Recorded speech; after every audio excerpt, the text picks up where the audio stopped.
할렐루야. 옆 사람 뒷사람 인사하겠습니다. 잘 오셨습니다. 인사하겠습니다. 잘 오셨습니다. 잘 오셨습니다. 잘 오셨습니다. 문제 앞에서 반복되는 실패를 끊는 방법. 문제 앞에서 반복되는 실패를 끊는 방법이라는 제목으로 하나님 말씀 전하겠습니다. 어떤 문제가 있냐면 문제가 이렇게 탁 터지면 믿음이 무너지는 거예요. 그래서 내가 예배 드리고 말씀 읽었더니 힘이 났는데 문제 앞에 서면은 그 문제가 너무 커 보여가지고 믿음이 없어져요. 그래서 보이는 것도 없고 길이 답답하고 안 보이는 거죠. 이런 상태가 한 번만 있으면 괜찮은데 반복되는 거예요. 이게. 이 사슬을 어떻게 끊는가? 그러니까 내 믿음은 살아있는 믿음이 맞나?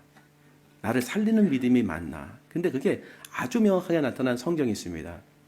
12명의 정탐꾼을 가나안 땅에 하나님이 가라고 하셔서 가서 확인하라고 했습니다. 어떤 땅인지. 그래서 그들이 와서 보고하는데 10명이 그 땅 들어가면은 우리는 다 죽습니다. 거기는 거인이 있고 그 땅에 들어가는 순간 그 땅은 우리를 삼키는 땅입니다. 우리는 죽는 땅입니다. 하고서 절망 가운데서 사람들에게 얘기하자 사람들이 200만 명이라는 사람이 일제히 다 우는 거예요. 성경은 다 울었다고 통곡했다고 얘기합니다. 슬픔과 절망에 쌓여 있는 거예요. 근데 여호수아와 갈렙은 다른 얘기를 합니다. 아니라고. 그 땅에 들어갈 수 있다고. 우리가 이 거인이 우리 인생에 안 없어지는 것 같아요. 그 10명 이렇게 얘기합니다. 그 땅에는 거인이 살고 우리는 스스로 보기에도 메뚜기 같다고. 진짜 메뚜기 같은 느낌이 들 때가 있거든요. 곰 같고 돼지 같고 내 자신이 이제 막 밥만 먹는 것 같고. 그러니까 문제 앞에서 내 믿음과 신앙은 찾아볼 수가 없고 능력이 발휘가 안 되는 거예요. 이런 생각 안 드십니까? 내가 교회를 다니는데 도대체 나의 믿음은 무슨 능력이 있는가 한번 생각해 봐야 되는 거죠. 그래서 오늘 살아있는 믿음으로 갈 수 있는 방법이 뭔가 세 가지 살펴보겠습니다. 첫 번째, 같이 읽겠습니다. 시작. 위기에서 말씀을 구해야 한다. 오늘 민수기 14장 11절에 보면은요, 하나의 신앙생활을 얘기합니다. 민수기 14장 11절. 시작. 여호와께서 때까지 나를 멸시하겠느냐? 내가 그들 중에 많은 이적을 행하였으나 어느 때까지 나를 믿지 않겠느냐? 그러니까 이적을 10번은 일단 행하셨어요. 애굽에 10가지 재앙을 내리신 게 다 이적이에요. 기적이죠. 이걸 행하셨는데도 안 믿는다는 거예요. 이걸 보면서 우리는 체험 위주의 신앙 너무 좋지요. 저도 예수님을 실제로 이렇게 영적으로 만났거든요. 근데 그 만남에 은혜가 있어요. 하나님 살아계시다. 하나님은 나와 함께 하신다. 맞지요? 근데 좀 더 보겠습니다. 14장 22절 23절. 여기 보면 체험 신앙을 얘기해. 시작. 내 영광과 이같이 10번이나 나를 시험하고 내 목소리를 청정하지 아니한 그 사람. 수도. 애굽과 광야에서 행한 내 이적. 광야에서 매일같이 만나를 먹는 것은 기적을 체험하는 겁니다. 하나님 주신 거니까. 10가지 이적은 기적이지요. 보고서도 이같이 10번은 완전 숫자, 완전 숫자. 그러니까 그 경험을 한데도 나를 시험하고 계신가 안 계신가, 하나님 살아계신가 안 계신가, 응답하나 안 하시나 이렇게 자꾸 시험하고 내 목소리를 청정하지 아니한 그 사람들은 그럼 이 상황이 우리 상황과 멀 것인가? 광야에서 있었던 이 사람들은 나와 완전히 다른 안 좋은 사람들이니까 바꿔보면 우리가 더 믿음이 더 없어 볼 것 같지 않습니까? 우리 광야가 아니거든요. 그런데 이들은 광야에서 하나님을 의지할 것 같은 그런 환경 속에서도 이적을 봤는데도 하나님 말씀을 청정하지 않는다는 거예요. 믿음이 없고. 그 다음 9절 23절 시작.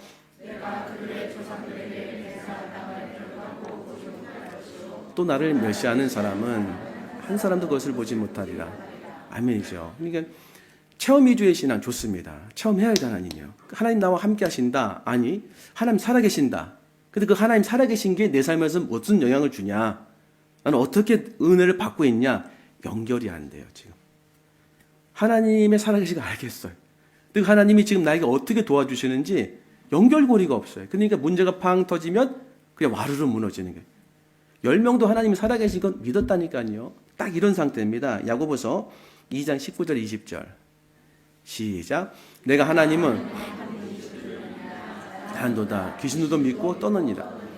그러니까 체험을 했어요. 하나님 살아계시다는 거. 귀신도 안 돼요. 여기서 하나 더 나가야 된다는 거예요. 20절. 시작. 아하 허탄한 사람아, 행함이 없는 믿음이 헛것인 줄을 알고자 하느냐. 하나님이 가두어 놔두세요. 하나님이 계신다는 것을 알면은 감사하지요. 그런데 실제의 삶에서 나타나는 강력한 문제와 강력한 거인 같은 이 산들이 발생했을 때에 내가 그것을 뚫고 나갈 수 있느냐. 움직일 수 있냐. 일단 움직일 수 있냐. 움직일 수 없을 수도 있어요. 절망하는 거죠. 근데 여기서 행함이 없는 믿음이 뭘까? 믿음은 하나님 말씀으로 나오는 거죠. 믿음은 들음에서 나며 들음은 그리스도의 말씀으로 말미암는다. 그러면 이 말씀이 나를 움직이게 하면은 이게 행함이 있는 믿음이 되겠죠. 맞습니다. 지난주 우리 읍전이는 말씀, 비판을 받지 않는 비판하지 말라. 이거를 계속 읍전이면 어떤 일이 발생하냐면 일단 내가 비판을 많이 하는 인간이라는 걸 알게 되고 남들도 많이 한다는 사실을 확인하게 되고 그리고 점점 나가면 어떤 일이 벌어지냐면 비판하고 싶은데 비판이 자꾸 줄어들어요. 왜? 말씀은 읍조리니까. 말씀이 가로막는 거예요. 그리고 어떤 걸 경험하냐면 이 비판하지 말라는 상황에 딱 맞닥뜨려서 이 말씀이 나를 이끌어가는 걸 체험하게 돼. 근데 어떤 일이 벌어지냐면 더 많이 읍조리면 계속해서 이 말씀을 한 말씀을 계속 내 마음과 입술에 두고 계속 읍조리면 말씀이 맞구나 하는 굉장히 자각되는 순간이 와요. 말씀은 진리잖아요. 진리. 진리가 그래 옳다라는 생각이 들면 생각이 말씀으로 이렇게 뚜렷하게 각인되면 바뀌어요. 저는 운동을 하기 때문에 운동은 반복 숙달을 통해 가지고 몸이 체득하게 하는 거예요. 그래서 어려서부터 아이들이 일찍 운동하면 아이들은 체득하기 때문에 빨리 올라간다는 그런 생각을 갖고 있었어요. 저뿐만 다른 사람이. 근데 작년인가 키가 작은 한 분이 어디서 이렇게 그 코치 수업을 받았대요. 외국에 가서. 근데 이런 얘기 하더라고요. 목사님, 그럴 수도 있지만 실제로 그렇게 안 됩니다. 어린아이들 가르치는 게 힘듭니다. 왜냐하면 걔들은 반복 수달하는 게 뭐냐면 힘을 빼야 되는 원리를 가르쳐도 모르기 때문에 이해가지 못하기 때문에 안 된다는 거예요. 근데 어른들은 쉽다는 거예요. 이제 가르쳐 주겠다는 거예요. 그래서 실제로 설명을 길게 하면서 설득력 있게 하고 그게 인식이 딱 되니까는 그렇게 10년 동안 움직여지지 않았던 몸이 움직여지는 거예요. 그때 알게 된 게 뭐냐면 생각이 바뀌어야 돼. 생각을 뭘로 바꾸겠습니까? 사람의 생각으로 바꿔봐도 소용이 없습니다. 하나님 말씀이 내가 딱 자각될 때 그 말씀이 빛으로 쫙 나와가지고 나를 움직이는 거예요. 그게 살아있는 믿음이 되는 겁니다. 그렇죠? 그래서 우리가 구할 건 뭐냐? 하나님 말씀이에요. 하나님이 위기 가운데 무엇을 주시냐면요. 시편 올려보세요. 시편 107편 20절입니다. 시작. 그가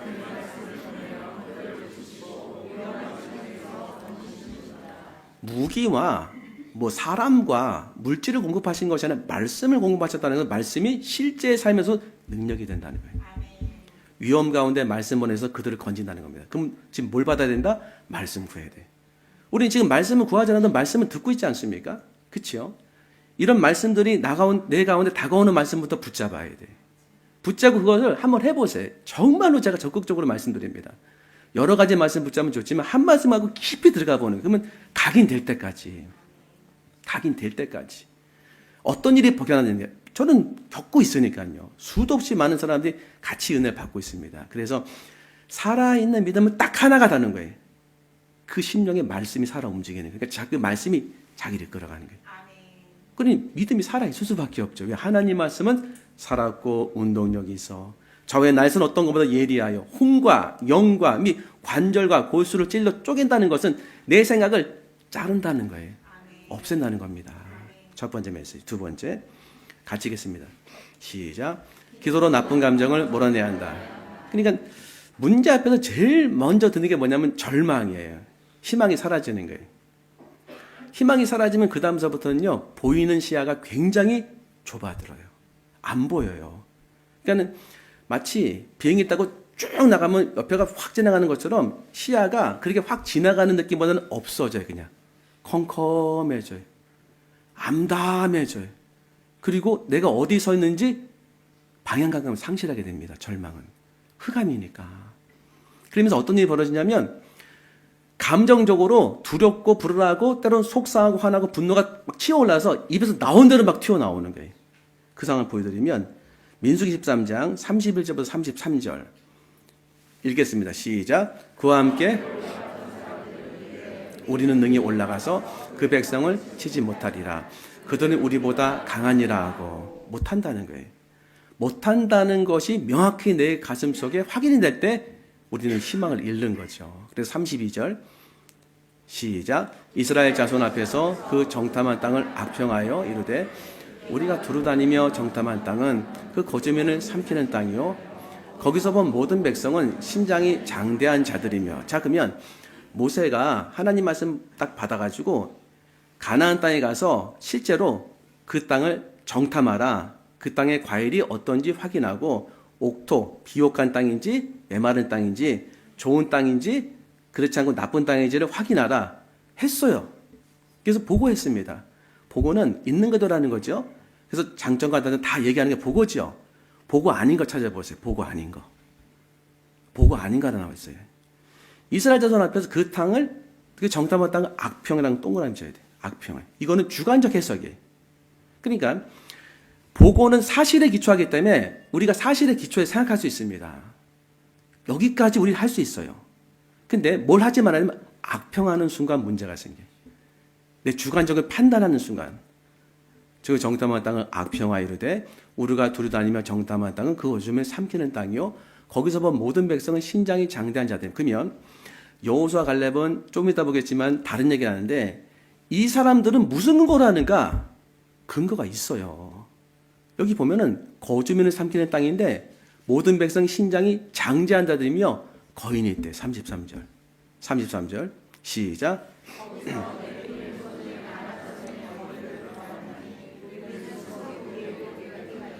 그들이 보기에도 그와 같았을 것이니라. 자, 그러니까 하나님 말씀이 내 삶에 없으면 그냥 펑 비어 있는 게 아니라 다른 게 들어오더라고요. 근데 좋지 않은 게 보통 들어올 가능성이 크더라고요. 뭐가 들어왔습니까? 여호수아 갈렙은 하나님 말씀이 나중에 있어요, 보면. 근데 10명은 거인이 있었어요, 거인이. 그 거인이 들어오니까는 자기는 당연히 메뚜기처럼 보이지 않겠습니까? 이 좌절. 사람이 메뚜기처럼 보이면 느낌이 어떻겠습니까? 그런 거 없으십니까? 학교를 떨어졌어요. 나는 메뚜기인가 보다. 나는 빈대인가 보다. 나는 먹고 자는 돼지인가 보다. 할 수 있죠. 비참한 거죠. 저는 예전에 학교 떨어진 적이 있습니다. 근데 그때는 학교에다 붙여놨어요. 합격증을. 합격자리 크게 대자보처럼. 그러니까 길을 쫙 가가지고 받았는데 저기 있어요. 가서 봤는데 없어요. 하늘이 노란 거 그때 알았어요. 노랗더라고요. 앞이 하나도 안 보이더라고요. 다리 힘이 쭉 벌리고 절망하게 되더라고요. 그 절망만 하면 괜찮은데 그 다음에 뭐가 나냐면 원망이 막 일어나요. 원망이. 참 신기한 노릇입니다. 하나님 말씀이 사라지면 좋지 않은 게 들어와서 뭔가 부정적인 그런 인식을 잘 일으키고 그리고 놀라울 정도로 원망하고 불평하는 삶으로 그냥 나가는 거예요. 14장 1절부터 5절 그리고 좀 전에 마지막 구절 13장에 이렇게 바뀌어요. 국면이. 시작. 온 회중이 소리를 높여 10명의 소리를 듣고 100만 명, 최소 남자만 100, 어른만 100만 명에 되는 사람들이 다 통곡했어요. 너무 이상한 것 같아요. 아예 한 사람 딱 내면 팍 휘발유처럼 다 이렇게 전염되는 것처럼 어떻게 이렇게 삽시간에 전염되는가. 두 사람이 지금 항변하고 있는데도 삽시간에 그냥 때는 이때다 하고서 모조리 다 그냥 원망하는 거예요. 그리고 절망하는 거예요. 이제 끝났다고 생각하고. 너무 이상하지 않습니까, 이게? 갑자기 온 가족이 다 절망하는 거예요. 이 감정을 어떻게 끊을 수 있을까? 온 회중이 소리를 높여 부르짖으며 백성이 밤새도록 통곡하였더라. 2절 시작. 이스라엘 자손이 다 모세와 아론을 원망하며 우리가 애굽 땅에서 죽었거나 이 광야에서 죽었으면 좋았을 수도 절대 하지 말아야 할 얘기가 나왔어요. 죽었으면 좋겠다. 이런 거 많이 하잖아요. 내가 뭐 살면 뭐냐, 죽었으면 좋겠다. 죽는 게 낫다. 너 때문에 못 죽는다. 자신 놓고 맨날 너 때문에 못 죽는다. 그죠? 그 다음에 목사는 교회 그만두겠다 하면 안 되죠. 부부는 그만 살자 하면 안 되죠. 그러니까 이런 게 나온다니까요. 자기도 모르게. 어둠 가운데 분노가 차있고 속상하면 아무 마냥 막 튀어나오는. 근데 아무 말이나 튀어나온 거 하나님이 일단 들으시고 아무거나 튀어나온 것을 쓰는 존재가 있다고 혹시 생각을 못 하셨습니까? 쓰는 존재가 있다는 거. 그거 쓰는 존재가 있습니다. 그걸 팍 심는 거예요. 그 사람 지나가면서 에이 죽었으면 좋겠다는데 와 제가 나를 생각하지 않는구나 하고서 심어버리는 거예요. 과학해서. 큰일 나죠 그러면. 3절 시작. 어찌하여 칼에 쓰러지게 하려 하는가. 우리 처자가 사로잡히니 애굽으로 돌아가는 것이 낫지 아니하리. 그러니까 이렇게 절망에 쌓이면 말도 함부로 막 튀어나오지만 진짜 문제는 뭐냐면 일어나지도 않은 일이 마치 일어난 것처럼 확신에 차게 얘기하는 거예요. 여호와가 어찌하여 여호와가 우리를 그 땅으로 인도하여 칼에 쓰러지게 하려는 이거 일어났습니까? 안 일어났어요 지금. 근데 완전히 일어났다고 생각하는 거예요. 이게 문제인 겁니다. 이 감정. 절망하면 절망에서 끝나는 것이 아니라 하나님을 대적하는 말이 막 튀어나오는 거예요. 일어나지도 않은 일이 확신돼 가지고 두려움과 공포가 그냥 엄습해서 자기 코앞에 있어요. 이렇게. 우리 처자가 죽는데 전부 다 애굽으로 돌아가는 것이 낫답니다. 하나님 통해서 나가는 길을 돌아서 하나님을 거절하고 세상으로 가는 거죠. 이제 그 다음 9절 시작.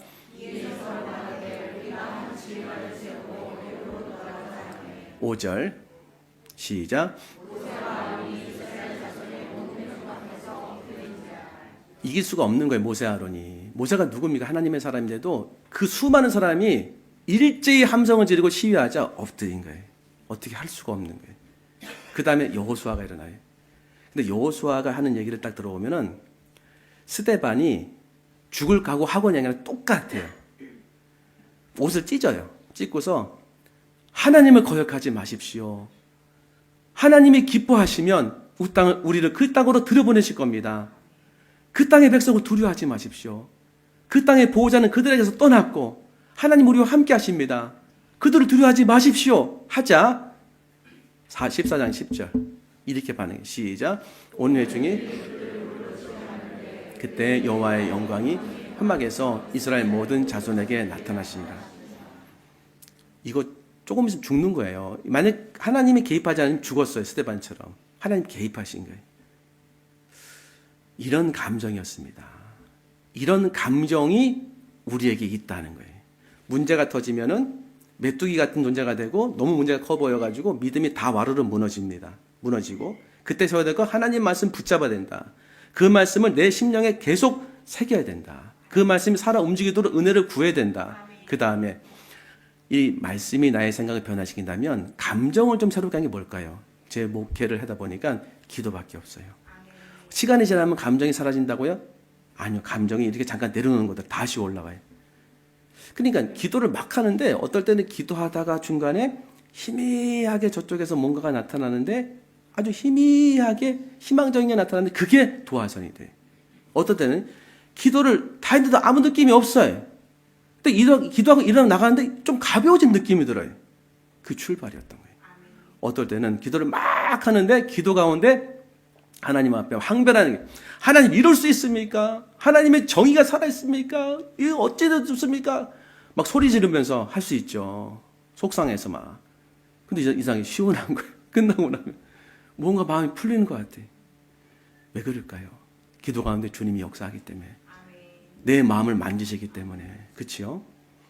기도하면 가슴이 하나님의 은혜 가운데 성령의 역사가 임하죠. 그러면 성령 충만을 기도 가운데 받으면 그냥 끝납니다. 그날로. 이거 확실합니다. 근데 하나님 주셔야 되거든요.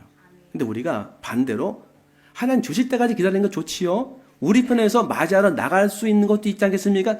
있어요. 저는 방언 기도라고 생각합니다. 방언 기도가 고린도서에 나오는데 적지 않은 분들이 방언에 대해서 거부 반응을 일으켜요. 왜 그러냐면 방언으로 소리 지르면서 막 기도한 사람이 실제 삶의 모습은 그 정도가 아니더라. 그럴 수 있어요.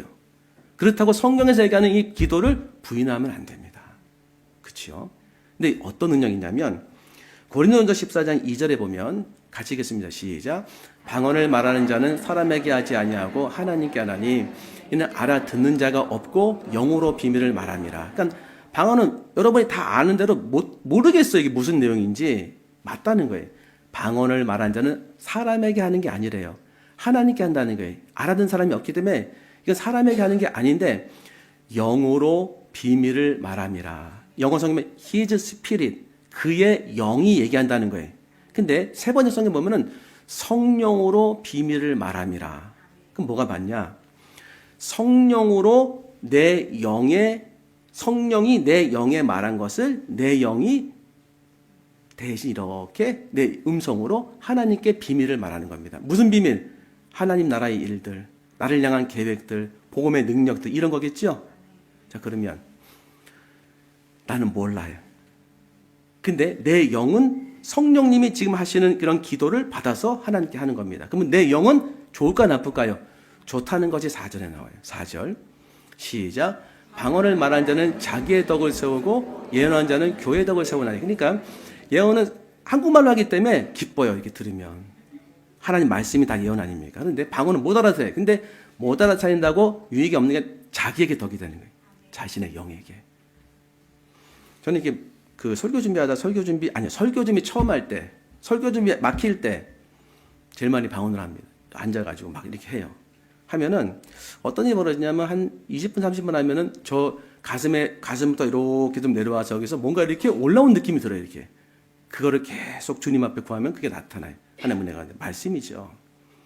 그리고 또 답답하고 할 때 느낌이 없을 수 있어요. 방언할 때 막 방언하고 하나님의 소망을 갖고서 하다 보면은 그런 기도 가운데는 큰 느낌이 없는데 끝나고 나면은 뭔가 자신감이 생겨요. 영이 굳세지니까. 자, 그럼 어떻게 받을 수 있습니까, 방언? 이미 성령님이 우리 가운데 계셔요. 그래서 첫 번째 게 뭐냐면 내가 지금까지 방언에 대해서 방언은 못된 거다, 나쁜 거다, 이것을 회개하셔야 돼. 받으려면. 하나님 말씀을 부정했기 때문에 그것부터 바로 잡으셔야 돼. 소망하는 분들은요. 그리고 나는 방언 없어도 된다. 그러면 그래도 사셔도 돼요. 그래도 천국 갑니다. 근데 기도 가운데 하나를 더 알게 되고 깊은 기도로 들어가는 통로이기 때문에 먼저 내 마음을 새롭게 하고 간구하셔야 돼요. 간절히. 구하는 자에게 정말 주십니다. 그리고 특별히 얻을 때 좋냐면 금요기도할 때 함께 소리 지를 때가 있어요. 소리 지를 때. 소리 지르며 기도할 때 하나님이 많은 은혜 주시더라고요. 그때 받는 사람이 많이 있습니다. 왜 필요한가? 내 영이 살아야 되기 때문에. 내가 살아야 누굴 돕지 않겠습니까? 문제 앞에서 내가 살아야 뭘 헤쳐나갈 수 있지 않겠습니까? 그것을 지금 우리가 함께 나누는 거예요. 그래서 감정을 이기는 건 내 의지가 아닙니다. 하나님 앞에 기도해야 하나님의 영이 부어져서 새로워지는 거예요. 마지막 세 번째. 같이 읽겠습니다. 시작. 자기를 부인할 때 길이 보인다. 지금 뭐 하는 거냐면 문제 앞에서 매일 우린 반복되는 믿음의 좌절을 통해서 그만하자. 살아있는 믿음을 만들어 보자가 이제 주제입니다. 마지막은 자기를 부인할 때 길이 보인다. 한번 읽어보겠습니다. 하나님 앞에 우리가 살아갈 때에 목회자 같은 경우에는 신학교 갈 때 금이 환영하고 싶어요. 나 사실 S대, 서울 상대, 서울에서 멀리 떨어진 상당히 그런데 이제 죄송합니다. 다 갈 수 있는데 신학교 왔다고 이러고 싶어요. 저도 그러고 싶었다니까요. 여러분 안 그렇습니까? 나는 대기업 다 내려놓고 왔다고. 근데 이상하게 어려움이 와. 다 그런 건 아니에요. 금이 환영하고 싶죠. 근데 갈 데가 없어. 갈 데가 없어서. 제일 비참한 것 같아요. 여기도 떨어지고 저기도 떨어지고 갈 데가 없어요. 갈 데가 없을 때 이런 말이 떠오르더라고요. 폐하, 신에게는 아직 12척의 배가 남았습니다. 하나님, 저에게는 아직 한 길이 남아있습니다. 한 길이 뭘까요 도대체? 사방에 울삼을 다 당하는데 하나의 길은 아직 열려 있어요. 그게 뭘까요? 하나님께로 가는 길. 여호수아가 그걸 얘기해요. 소리를 지르면서 다만 하나님을 거역하지 마십시오. 그들을 두려워하지 마십시오. 그들의 보호자는 그들에게 떠났고 하나님 우리와 함께 하십니다. 하나님 우리와 함께 한다는 건 여호수아가 하나님 안에 있다는 거지요. 그러면 그 거인들이 막 왔다 갔다 하면서 10명은 다 두려워가지고 벌벌 떠고서 우리 끝장났다고 하는 이 현장에서 여호수아는 어디로 간 겁니까? 그건 두려움이 없고 감정이 메마른 사람이겠습니까? 저는 아니라고 생각합니다. 그 두려운 상황 속에서 하나님 지금 갈 길이 없지만 보이는 게 없지만 전 주님을 믿습니다. 주님께로 피합니다. 주님께로 갑니다. 그거 아니겠습니까? 절망한 상황 속에서 절망만 하는 것이 아니라 주님을 붙잡고 찾아간 거예요. 주님을 소망합니다. 주님 은혜 베풀어 달라고. 이게 있었던 거예요. 여호수아 갈렙에게는. 금이 환영해서 올 필요 없습니다. 하나님께는. 그래서 저는 누가복음 15장을 말씀을 2주간 전했잖아요. 그때 하나님이 정말 가슴에 감동 주신 게 뭐냐면 금이 환영이 아니다. 내가 원하는 것은 탕자가 돼도 오는 거다. 탕자가 돼도. 근데 탕자를 보니까 죄 많이 짓고 거지 돼가지고 이제 종이 되겠다고 오잖아요. 그에게 특별히 나타나는 거 자기를 부인하고 와요. 부인이 돼버렸어 그냥. 나는 아들 아닙니다. 종입니다. 이 모습이 제가 보니까 목회자 있어서 보니까 제일 좋은 모습이더라고요. 왜? 하나님 뭐든지 맡길 수 있어요. 집에 있는 첫째 아들은요. 하나도 맡길 수 없는 존재가 되어 있어요. 못되게. 아무런 그런 관용도 없고 동생이 돌아와도 화만 나는 거예요. 더 쓸모없게 변화되지 않습니까? 자기 부인 어떻게 할 수 있을까? 그러니까 지금 길이 아무리 없어도 한 길은 열려 있어요. 어떤 길? 하나님께로 가는 길. 어떻게 가는 것이 하나님께 영광이 된다? 탕자처럼 가라. 거지가 돼서 괜찮다. 나를 부인시켰으면 그렇게 가라. 그렇게 오는 거 주님이 반가워서 기뻐하신다. 목회자가 봐도 그거는 복된 걸음이다. 그래서 고린도후서 4장 8절부터 9절에 이렇게 말하고 있습니다. 8절부터 10절. 우리가 사방으로 우유쌈을 당하여도 쌓이지 아니하며 답답한 일을 당하여도 낙심하지 아니하며. 낙심이 없다는 거예요. 좀 놀라운 일이죠. 9절 시작. 박해를 받아도 버림받지 아니하며 거꾸로 들으면 당하여도 망하지 아니하고. 망해야 되는데 안 망한다는 거예요. 지금 거인 보고 다 망했단 말이에요. 안 망한다는 사도 바울은. 10절 이게서 시작. 예수의 생명이 또한 우리 몸에 나타나게 하려 하며. 와. 사도 바울은 항상 사방에 우겨쌈을 당하는 칠흑 같은 안 좋은 환경 속에서도 살아갈 수 있었던 게 뭐냐면 예수의 죽음을 몸에 짊어졌대요. 예수의 그러니까 십자가의 흔적이 있다는 거예요. 십자가에. 실제로 십자가 흔적이 있었어요. 사도 바울이. 성은이 있는데 성은이 중요한 게 아니죠. 그 마음이죠. 예수님이 십자가를 지실 때 자기를 부인하고 그 십자가를 지신 모습이 자기한테 있다는 거예요. 자기를 부인하고. 예수님의 십자가는 뭐였냐면 이 땅을 구원하는 사명의 십자가였죠. 그러면 예수님이 이렇게 말씀하셨습니다. 우리에게. 누가복음 9장 23절부터 25절. 시작. 또 우리에게 이르시되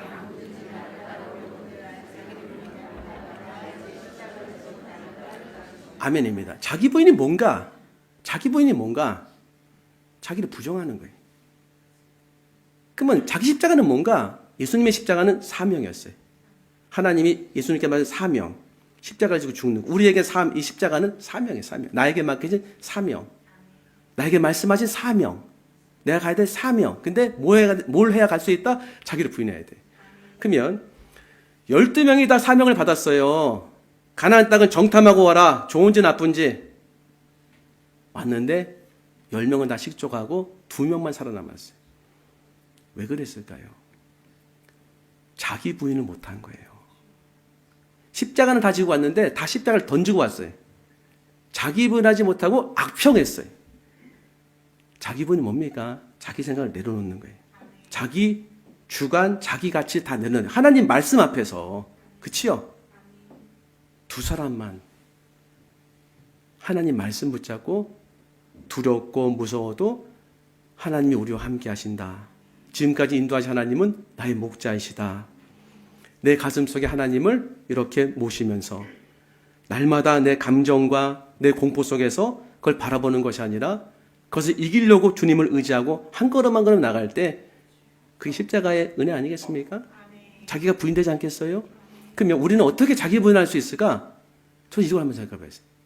자기 부인은 나를 부정하는 거. 십자가는 사명. 그러면 목사한테 사명 있지 않습니까? 새벽 기도하는 사명. 그치요? 그럼 새벽에 안 나오고 싶을 때도 혹시 있겠죠? 별로 없어요, 사실 요즘에는. 그러면 이걸 나오는 것 자체가 좀 자기 부인을 해야 되죠. 좀 쉬고 싶을 때. 그 다음에 예배 드릴 때, 예배 일부만 들었으면 좋겠어, 할렐루야. 안 되죠? 2부 돼야 돼. 예배도 기뻐요. 감기 들었을 때, 설교 이 목사님 하십시오. 해야 되잖아요. 그러려면 나를 부인해야 돼. 하나님, 그냥 하겠습니다. 내 생각을 부인하고 내 감정을 부인하는데 사명 앞에서 부인하는 거예요. 말씀 앞에서 부인하는 거더라고요. 그래서 말씀 앞에서 부인하는 거예요. 특별히 비판하지 말라. 비판을 비판하지 말라. 이게 말씀 앞에서 나를 꺾이자 갈 때 이 굉장히 좋은 자기 부인이 되고, 사명 앞에서 내가 순종할 때 자기 부인이 되더라고요. 놀라운 은혜더라고요. 어제 개업을 했는데 제가 권면 드렸습니다. 우리 동생이니까 또 동생과 남편이 의견이 있대요. 이렇게. 그래서 그 의견이 또 충돌도 가끔 한데 어떻게 하면 좋겠냐고 해서 남편을 따르세요. 죄송합니다. 남편이 머리 아닙니까? 그죠? 공경하라고 했잖아요. 존경하라고. 뭐 따를 게 있어야죠. 자기 부인해야 된다니까요. 말씀 앞에서. 아들을 사랑해야죠. 사랑해! 큰일 날 뻔했네. 사랑합니다. 말씀 앞에 부인하는 거고 사명 앞에 부인하는 거예요. 여러분 같은 경우에 만약에 내가 교회에 사명이 있고 하나님 앞에 사명이 있다면 그거에 부인하는 거예요.